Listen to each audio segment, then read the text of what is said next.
Hello বন্ধুরা, কেমন আছো তোমরা সবাই? আশা করছি সবাই খুব ভালো আছো। আমরাও বেশ ভালো আছি। আমি দীপা, আমার নতুন আরও একটি ভিডিওতে তোমাদের সকলকে জানাই অনেক স্বাগত, অনেক ভালোবাসা।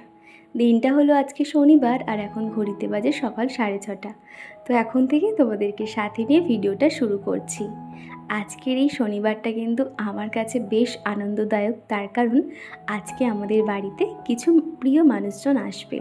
তোমাদেরকে আগের ব্লগেও জানিয়েছিলাম, আজকে সবটাই তোমাদেরকে শেয়ার করব, কারা আসছে এবং কেন আসছে।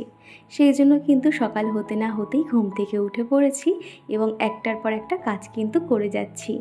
বাড়িতে যখন ওই প্রিয় মানুষগুলো আসবে, সেটা কিন্তু ভাবলে মনের মধ্যে একটা আলাদাই আনন্দভাব কাজ করতে থাকে। আমারও ঠিক সেরকম। আর চিকুর বাবা সবাই ঘুমোচ্ছে, সেই ফাঁকে কিন্তু আমি তাড়াহুড়ো করে কাজকর্ম করে নিচ্ছি। আর আমাদের রান্নাঘরটা যেহেতু পূব দিকে, জানালা খোলা মাত্র এত পরিমাণে রোদ চলে আসে, তো তোমরা দেখতেই পাচ্ছ।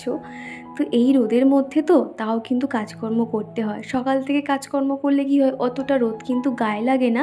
আর বেলার দিকে এত রোদের তাপ থাকে না, রান্না করতে পারি না, তখন রান্নাঘরে জানালা বন্ধ করে রান্না বান্না করতে হয়। আর এই যা গরম শুরু হয়েছে না, চিকোকে কিন্তু এখন দুধের ভাগটা অনেকটাই কমিয়ে দিয়েছি, একটু বেশিরভাগ ভাত খাওয়ানোর চেষ্টা করি।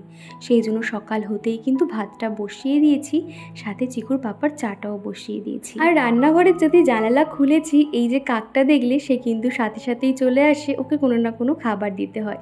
বাড়িতে যখন যেটা থাকে তখনই সেটা দিয়ে দিই। আগের দিন রাতে সন্ধেবেলা একটু তেলে ভাজা বানিয়েছিলাম, সেটাই ছিল খানিকটা, তো ওকে দিয়ে দিলাম। আর আজকে ভাবছি চিকুর পাপাকে টিফিনে একটু বার্গার বানিয়ে দেবো। এইভাবে হোমমেড বার্গার বানিয়ে দেখো, এত সুন্দর খেতে লাগে না। যাকেই খাওয়াও না কেন, সে কিন্তু বারবার এই খাবারটা খেতে চাইবে। তো এখানে এই যে গোল যে পাউরুটিগুলো হয়, সেগুলো এরকম মাঝখান থেকে একটু ভাগ করে নিয়েছি। একেবারে কিন্তু ছাড়িয়ে নিলে হবে না, একটুখানি রাখতে হবে। আর ভিতর থেকে না এই স্টাফিংগুলো যে দেবো, সেই কারণে না একটু পাউরুটিগুলো এরকম খুলে নিয়েছি, ছিঁড়ে ছিঁড়ে নিয়েছি। তারপরে শেজওয়ান যে চাটনিটা হয়, সেই চাটনিটা সব জায়গায় দিয়ে দিলাম। আর এখানে স্টাফিংয়ের যে আলু সিদ্ধটা দেখতে পাচ্ছ, এর মধ্যে কিন্তু বেশি কিছু দিইনি। জিরে গুঁড়ো, ধনে গুঁড়ো আর একটু পেঁয়াজ কুচি, লঙ্কা কুচি দিয়েই কিন্তু মেখে নিয়েছি। তারপরে দেখো পাউরুটির উপরে এই আলুর স্টাফিংটা দিয়ে, আমার কাছে না স্লাইস করা যে চিজগুলো হয় সেগুলো ছিল, ওটা দিয়ে দিলাম। তারপরে কিন্তু স্যালাড হিসেবে পেঁয়াজ, শসা, গাজর দিয়েছিলাম খুব অল্প মাপে, সাথে টমেটোও দিয়েছিলাম। আর উপর থেকে একটু পনির এরকম গ্রেট করে দিয়েছি। দুর্দান্ত খেতে হয়েছিল। আর সব শেষে কিন্তু পাউরুটিগুলো বাটার দিয়ে একটু সেঁকে নিতে হবে এপিট ওপিট করে। এই খাবারটা বন্ধুরা এত সুন্দর খেতে লাগে না, তোমরা কিন্তু বাচ্চাদের টিফিনেও কিন্তু ঝটপট এটা বানিয়ে দিতে পারো, অনেক তাড়াতাড়িও হয়ে যায়। তো দেখো সুন্দর করে সাজিয়ে আমি আমার জন্য এরকম আরও একটা ব্রেড সাজিয়ে নেব। আমি সবসময় চেষ্টা করি সকালে টিফিনে একঘেয়েমি রুটি তরকারি না দিয়ে চিকুর পাপাকে এরকম টিফিন বানিয়ে দেওয়ার। আর ও কিন্তু এটা ভীষণ পছন্দ করে। আর আমি যখন এটা সকালবেলা বানিয়েছি, শুধু মনে হচ্ছে কখন এই খাবারটা খাবো। আর আজকে যেহেতু চিকুর পাপা ঠাকুর পুজোটা করে গেছে, সেই জন্য কি করেছি, খাবারটা বানানোর সাথে সাথেই কিন্তু খেয়ে নিয়েছিলাম। আর একটা করে খেলে না পুরো পেট ভরে যাবে, জানো তো। তো দেখো সুন্দর করে ব্রেড দিয়ে এপিট ওপিট করে ফ্রাই করে নিয়েছি, আর এই ব্রাশটা দিয়েও কিন্তু বাটারগুলো লাগিয়ে নিয়েছি। তো এটাই এখন চিকুর পাপাকে টিফিনে দিয়ে দেবো। আর সাথে দুটো সস দিয়ে দেবো, টমেটো সস আর চিলি সস। তো সকালে ওর পাপার টিফিনটা বানানো হয়ে গেছে, অনেকটাই টেনশন মুক্ত। এবার কিন্তু সংসারের কাজকর্ম আমি আস্তে আস্তে করে নিতে পারবো। তো এরই মধ্যে চিকুর পাপা এখন স্নান করতে ঢুকেছে, আর সেই ফাঁকে ওর যা যা লাগবে আর কি, শার্ট, প্যান্ট বা এই যে ওয়ালেট, চশমা, যা যা লাগবে সমস্তটাই কিন্তু আমি জোগাড় করে দিলাম। আর কি জানো তো, এগুলো যদি এরকম হাতের কাছে না রাখি, তাহলে একটা জিনিস বার করতে গিয়ে সমস্তটাই উল্টে ফেলে দেয় এবং আমার খাটুনিও বেড়ে যায়। সেই জন্য আমি এরকম গুছিয়ে দিই। আর আগের দিন রাত্রিবেলা না প্রচুর জামা কাপড় ভিজিয়ে দিয়েছি, জানো তো। ভেবেছি যে হয়তো সেগুলো রাতে কেচে নিতে পারবো, কিন্তু রাতে এত পরিমাণে খাওয়ার পরে গরম লাগছিল না, আর ইচ্ছে করছিল না। সেই জন্য সকাল হতেই দেখো সমস্ত জামা কাপড়গুলো ধুয়ে কেচে মেলে দিয়েছি। আর এরই মধ্যে কিন্তু চিকুর পাপা বেরিয়েও গেছে।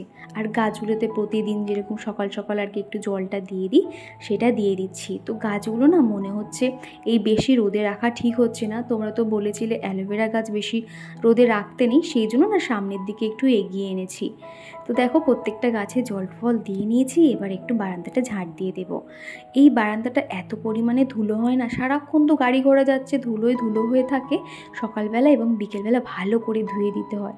আর দেখো কি পরিমাণ রোদ, সকাল 10টা বাজে না, রোদে তাকানো যাচ্ছে না। আর এই যে নিচে খালি পায়ে দাঁড়িয়েছি না, রীতিমতন যেন পাটা ফোসকা পড়ে যাচ্ছে, কিন্তু কি করব, ঝাড় তো দিতেই হবে।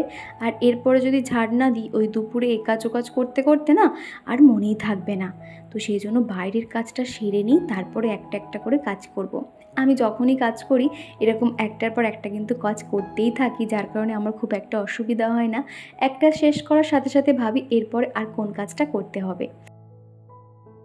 আর এসে দেখছি কি চিকু একা একা ঘুম থেকে উঠে খেলা করছে। তো এখন ওকে ব্রাশ করিয়ে দিচ্ছি, আর এখন ঘড়িতে বাজে 10টা। কি জানো তো, আগে আগে কিন্তু চিকু ওই 8টা সাড়ে 8টার মধ্যে ঘুম থেকে উঠে যেত, কিন্তু এই এত পরিমাণে গরম শুরু হয়েছে না, রাত্রিবেলা সবারই শুতে শুতে তো 12:30 1টা বেজেই যাচ্ছে, সাথে কিন্তু ও জেগে থাকে। ওই জন্য এখন ঘুমটা ভাঙতে ভাঙতে ওই 10টা সাড়ে 10টাই হয়ে যায়। তো ভাবলাম রাতে তো ঠিক মতন ঘুম হয় না, সকাল টাইমটা অন্তত ভালো করে ঘুমাক, সেই জন্য আর ডাকি না, ও যখন মনে হয় তখনই ওঠে। তো সুন্দর করে ব্রাশ করিয়ে দিয়েছি, দিয়ে একটু জল বিস্কুটও খাইয়ে দিয়েছি। সবে যেহেতু জল বিস্কুট দিয়েছি ওই জন্য এখন আর কিছু খাওয়াবো না। আর এদিকে দুপুরে রান্নাটা খানিকটা এগিয়ে নিচ্ছি। এই গরমের মধ্যে না মাছ মাংস খেতে একদমই ভালো লাগছে না, সেই জন্য ভাবলাম একটু পনির বানিয়ে। তো এখানে একটা ভুল করে ফেলেছি, সেটা হলো পনিরটা যখন ভাজবো তার আগে না কড়াইটা যদি ভালো করে গরম করে নিতাম তাহলে কিন্তু লেগে যেত না। আর আমি কিন্তু সেটাই ভুল করেছি, খুব একটা ভালো করে গরম করা হয়নি। তো দেখলাম পনিরগুলো না একটু নিচের দিকে লেগে লেগে যাচ্ছিল। তো কি আর করা যাবে, ভুল করে ফেলেছি। তো যাই হোক করে আর কি নুন হলুদ দিয়ে সামান্য করে ভেজে নিয়ে না জলের মধ্যে আর কি ভিজিয়ে দিলাম, একটু পরেই আর কি আবার রান্না শুরু করব। এই যে রান্নার ফাঁকে ফাঁকে এখন চিকুকে একটু ভাত আর আলু সিদ্ধ বাটার দিয়ে খাইয়ে দিচ্ছি। তো এখন করে সকালে উঠেই কিন্তু ওকে ভাতটা দিই, দুধটা আগের মতন দিই না। আর এদিকে দেখছো চিকুও কিন্তু আলু সিদ্ধ ভাত খাচ্ছে, আর কাকটাও কিন্তু তাই খাচ্ছে। এই কাকটা না এত পরিমাণ আমাদেরকে চেনে এবং অতটা কিন্তু ভয় পায় না। চিকু কতটা সামনে গিয়ে দেখো বলছে খাও খাও করছে, তাও কিন্তু সে উড়ে যাচ্ছে না। তো তারপরে ওকে খাইয়ে দাইয়ে দিয়ে আবার চলে এসেছি রান্নাঘরে বাদবাকি রান্নাটা সেরে নেব বলে। সমস্ত সবজিগুলো কেটে নিয়েছিলাম বলে বেশ তাড়াতাড়ি রান্নাটা হয়ে যাচ্ছে। আর এদিকে পনিরটা কিন্তু খুব সাদামাটাইভাবে বানিয়েছিলাম, আর এত ভালো খেতে হয়েছিল না কি বলবো। সিথি আমাকে জিজ্ঞাসা করেছিলে দিদিভাই চিকু ভালো আছে তো। সব সময় আমি বলি চিকু ভালো আছে, কিন্তু আজকে আর বলতে পারছি না, তার কারণ চিকুর না অনেক শরীর খারাপ জানো তো। চিকুর পটি বমি হচ্ছে, তার কারণ এই গরমের জন্য প্রত্যেকটা বাচ্চাই কিন্তু অসুস্থ হয়ে পড়ছে। আমি জানি, ওকে আমি অনেক সাবধানে রাখি, ওর খাওয়া দাওয়া মেনটেন করে চলি, আমার কাজের ফাঁকে ফাঁকে কিন্তু ওকে খেয়াল করে চলি, কিন্তু বাচ্চা মানুষ তো একটু এদিক থেকে ওদিক হলে ওরা কিন্তু অসুস্থ হয়ে পড়ে। তো সেরকমই চিকুর হয়েছে। তো ওকে বাড়িতে আমি নর্মাল যে ওষুধগুলো থাকে সেগুলো এখন খাওয়াচ্ছি। আজকে নিয়ে 2 দিন হলো চিকুর শরীরটা একটু খারাপ, তো দেখি আর একটা দিন মতন দেখবো, তা না হলে ডক্টরের কাছে দেব। তো এত পরিমাণে ওর সব দিক থেকে প্রবলেমগুলো দেখা দিয়েছে, একদিকে সর্দি কাশি পটি বমি সমস্তটাই। আর আমি না যখনই একটু আশা করি যে আমি এই দিনটা আনন্দ করব বা এই দিন কিছু একটা করব, সেই দিনই আমার সঙ্গে এরকম কিছু না কিছু হয়। আগের বারে তোমাদেরকে বলেছিলাম আমার একটা দিদির বিয়ে ছিল, সেখানে গিয়েও না আমি কিন্তু একটু আনন্দ করতে পারিনি, তখন চিকুর অনেক শরীর খারাপ হয়ে যায়, এরকম সমস্যা। তো সেই জন্য আমি বিয়ে বাড়িটা আনন্দ করতে পারিনি। আর আজকে তো দিদি জিজু আসবে, সেই কারণে ভাবলাম ওকে একটু বিশেষ যত্ন করতে হবে। তো দেখা যাক কত দূর কী হয়। আর হ্যাঁ, আজকে আমাদের বাড়িতে আমার দিদি জামাইবাবু এবং আমার দাদা বৌদি তারা সবাই আসছে। তো কিছুই না, আমাদের হচ্ছে কি পুটুর মানে আমার দিদির ছেলের পরীক্ষা তো হয়ে গেছে, তো বাড়িতে কী করবে, তাই ওই জন্য ভাবলাম মাসিমণির বাড়ি থেকে ঘুরে আসি। তো এই ভেবে আজকে আসছে, তো সবটাই তোমাদেরকে শেয়ার করব, ওরা এলে কীভাবে আনন্দ করছি না করছি। তো ওদের আস্তে আস্তে কিন্তু সন্ধে হয়ে যাবে। আর এদিকে কিন্তু আমার পনিরটাও হয়ে গেছে আর ডাল করাটাও হয়ে গেছে। আর বেলার সময় চিকুকে যেরকম ফল খেতে দিই সেরকমই আর কি ফলটা খেতে দিচ্ছি, তারপরে কিন্তু বাদবাকি কাজকর্মগুলো সেরে নিচ্ছি। তো ওদিকে রান্নাটা হয়ে গেছে, এখন রান্নাঘর সেভাবে পরিষ্কার করি। আর আমার ডাইনিং রুমে এই যে বেসিনটা দেখছো, এটা কিন্তু সাদা কালার, দেখতে খুবই ভালো লাগে, আর ময়লা হলে কিন্তু বেশ চোখে পড়ে। আর সব সময় তো বলি এখানে কিন্তু জলের প্রচুর আয়রন, সেই জন্য না প্রতিদিনই কিন্তু এরকম হালকা হাতে পরিষ্কার করে নিতে হয়, তাহলে কিন্তু খুব একটা বেশি ঝামেলা হয় না।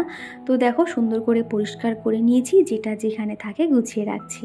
আর এই যে ব্রাশের এখানে যে তুলিগুলো দেখছো সেগুলো আমার রং করার কাজে লাগে, আর আমি এই তুলিগুলো ভীষণ পরিমাণে হারিয়ে ফেলি, আর সেই জন্য আর কি ব্রাশদানিতে সেগুলো রেখেছি যাতে আমি না হারাই। আর এই মানি প্ল্যান্টগুলোর না আমি একটা জিনিস খেয়াল করলাম, আমি কিন্তু আগে প্রতিদিনই জল চেঞ্জ করতাম, তখন দেখতাম কি গাছটা খুব একটা বেশি বাড়তো না।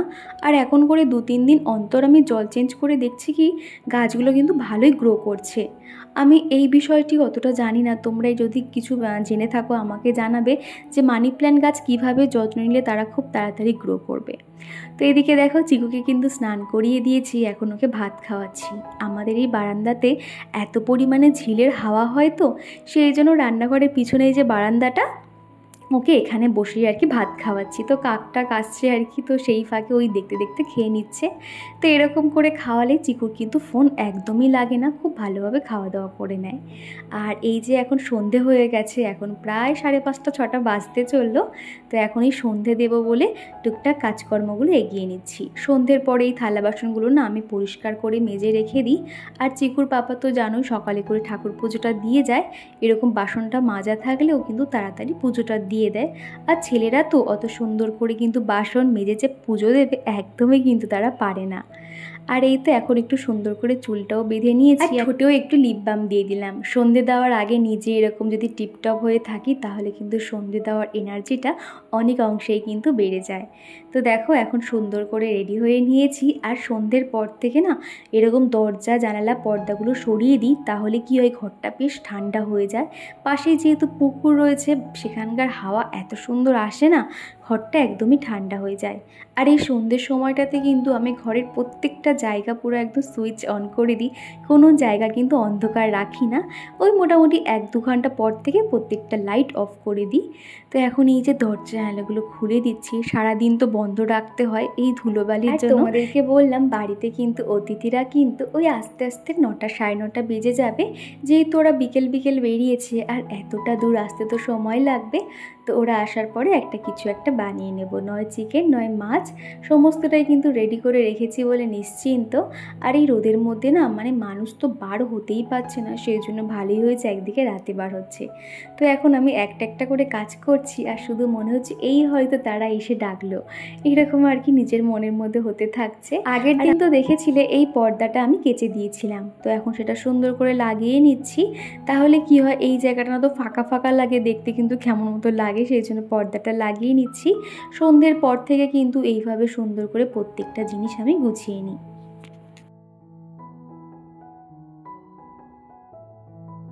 শনি মঙ্গলবার করে কিন্তু আমি ঘরের প্রত্যেকটা জায়গা ধূপধুনো দেখাই, এটা আমার অভ্যেস হয়ে গেছে। আর সন্ধে দেওয়ার আগে কিন্তু আমি প্রত্যেকটা জায়গায় এরকম টিপটপ করে গুছিয়ে নিয়ে তারপরে সন্ধে দিই। তো এখন এই যে ঠাকুর পুজোটাও করে নিলাম, তো এখন ধুনোটা দেখিয়ে নিচ্ছি। তোমাদের মধ্যে একজন জিজ্ঞাসা করছিলে দে উইথ ডলি, তো দিদিভাই আমাকে বলেছিলে যে তুমি ওই রূপময়ী মায়ের আইডি দেখেছিলে এবং সেখানে কিছু বুঝতে পারছো না ওনার সঙ্গে কিভাবে যোগাযোগ করবে।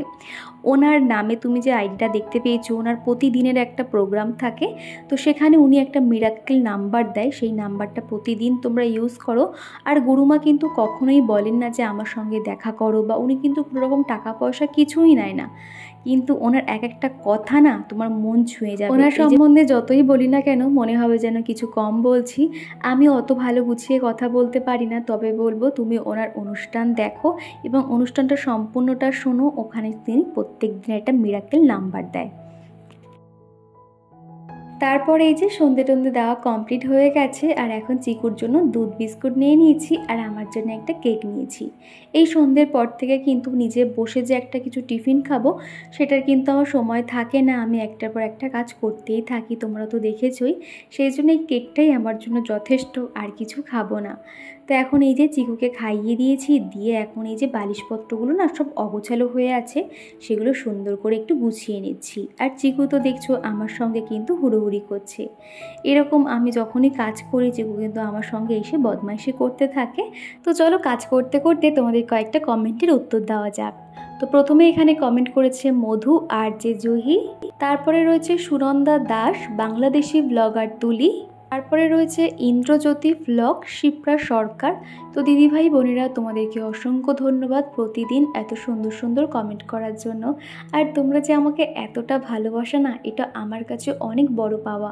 এই যে আমি যখন ভিডিও দিই না, তোমরা আমাকে কমেন্ট করে জানাও যে আমি সুস্থ আছি কিনা বা আমরা ভালো আছি কিনা, এই যে খোঁজটা নাও না, এটাই কিন্তু আমার কাছে অনেক বড় পাওয়া। তো এটাই হয়তো ঈশ্বরের কাছে প্রার্থনা করি যে তোমাদের ভালোবাসা যেন আমি সারা জীবন পেতে পারি। তো এখানে 8টা নাগাদ চিকুর পাপা বাড়ি চলে এসছে, আর ফেরার পথে এরকম একটা ছোট্ট রাসনার প্যাকেট এনেছে, বাদাম বিস্কুট প্যাকেট এনেছে।